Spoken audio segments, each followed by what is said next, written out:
അപ്പോൾ ഞാൻ കഴിഞ്ഞ വീഡിയോയിൽ പറഞ്ഞ പോലെ കട്ട ഫ്ലോപ്പ് ആയിട്ടുള്ള സംഭവമാണ് കേട്ടോ. നമ്മൾ സുഡിയോക്കാണ് വന്നിട്ടുണ്ടായിരുന്നത്. രാത്രി 9:30 9:45 ആയിട്ടുണ്ട് കേട്ടോ. നമ്മൾ എത്തുമ്പോഴത്തേനും സുഡിയോ ക്ലോസ് ചെയ്തിട്ടുണ്ടായിരുന്നു. സുഡിയോ 9 മണി വരെ ഉള്ളൂ തോന്നുന്നു അല്ലേ. ഞങ്ങൾ ഇടയ്ക്ക് വരുമ്പോൾ നമ്മൾ മാർസ് തിയേറ്ററിലേക്ക് വരുന്ന സമയത്ത് സുഡിയോക്ക് അവിടെ ആൾക്കാർ പർച്ചേസ് ചെയ്യണ കാണായിരുന്നു. ആ ഒരു പ്രതീക്ഷയിലാണ് ഞങ്ങൾ വന്നിട്ടുണ്ടായിരുന്നത്. നോക്കുമ്പോഴത്തേനും അവിടെ ക്ലോസ് ചെയ്തിട്ടുണ്ടായിരുന്നു കേട്ടോ. പിന്നെ നമ്മൾ തൊട്ടപ്പുറത്തുള്ള മാർസ് തിയേറ്ററിൽ കയറണോ വേണ്ടേ എന്ന് വിചാരിച്ചുള്ള നിപ്പാണ് ഈ കാണുന്നത്. എന്നിട്ട് ലാസ്റ്റ് രണ്ടുപേർക്കും ഉറക്കം വരുന്ന കാരണം ഞങ്ങൾ വേണ്ടാന്ന് വിചാരിച്ചിട്ട് വല്ല ജ്യൂസ് എന്തെങ്കിലും കുടിച്ചിട്ട് വീട്ടിലേക്ക് പോകാമെന്നുള്ള പ്ലാൻ ചെയ്തുട്ടാ.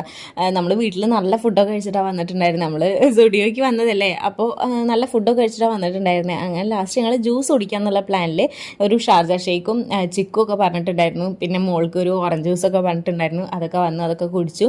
ഒരു 10-12 കിലോമീറ്റർ അങ്ങോട്ട് വന്നിട്ടാണ് ഞങ്ങൾ ജ്യൂസ് കുടിക്കുന്നത് കേട്ടോ. നാട്ടിലെങ്ങും ജ്യൂസ് ഇല്ലാതെ എന്തല്ലേ. അപ്പോൾ നമ്മുടെ വീഡിയോസ് ഇഷ്ടമാണെന്നുണ്ടെങ്കിൽ സബ്സ്ക്രൈബ് ചെയ്യാൻ മറക്കരുത് കേട്ടോ. അപ്പോൾ നെക്സ്റ്റ് വീഡിയോയിൽ കാണാം. ബൈ.